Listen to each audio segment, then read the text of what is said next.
So, eto na nga guys. Na-convince ko si Mr. B na magpa-lashes. Magpa-lashes siya.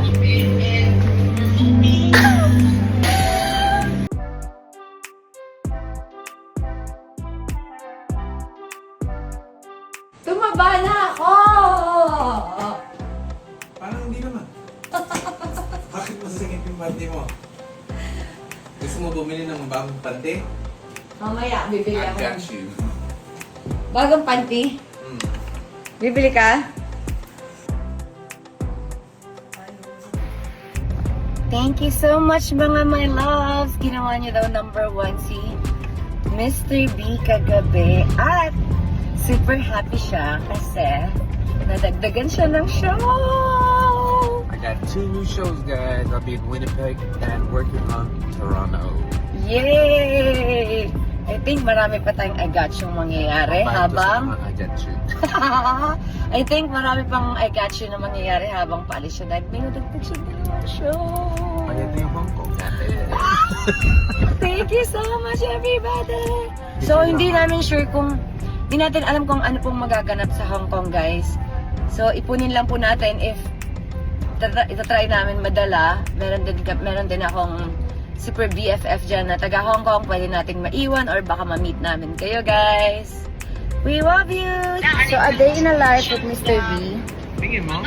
Charot. Ihatid niya ako sa Lashes! Sige, sige. Bye-bye! Love you, Pang!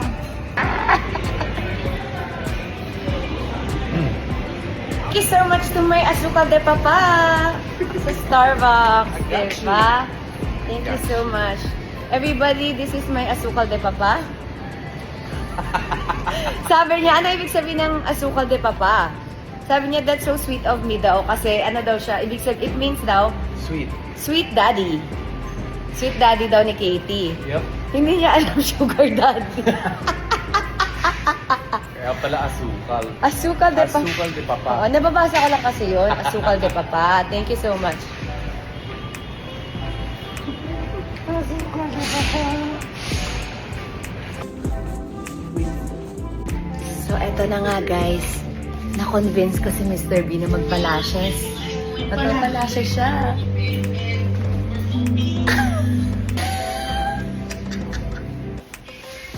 Hi, ate.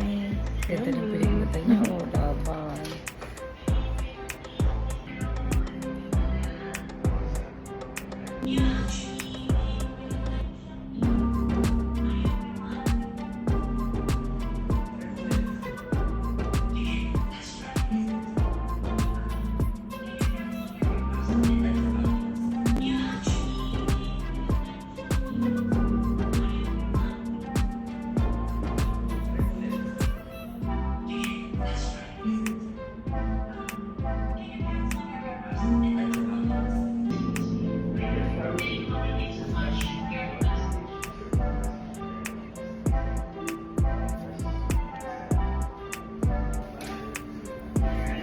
Wala na tayong lashes, gosh.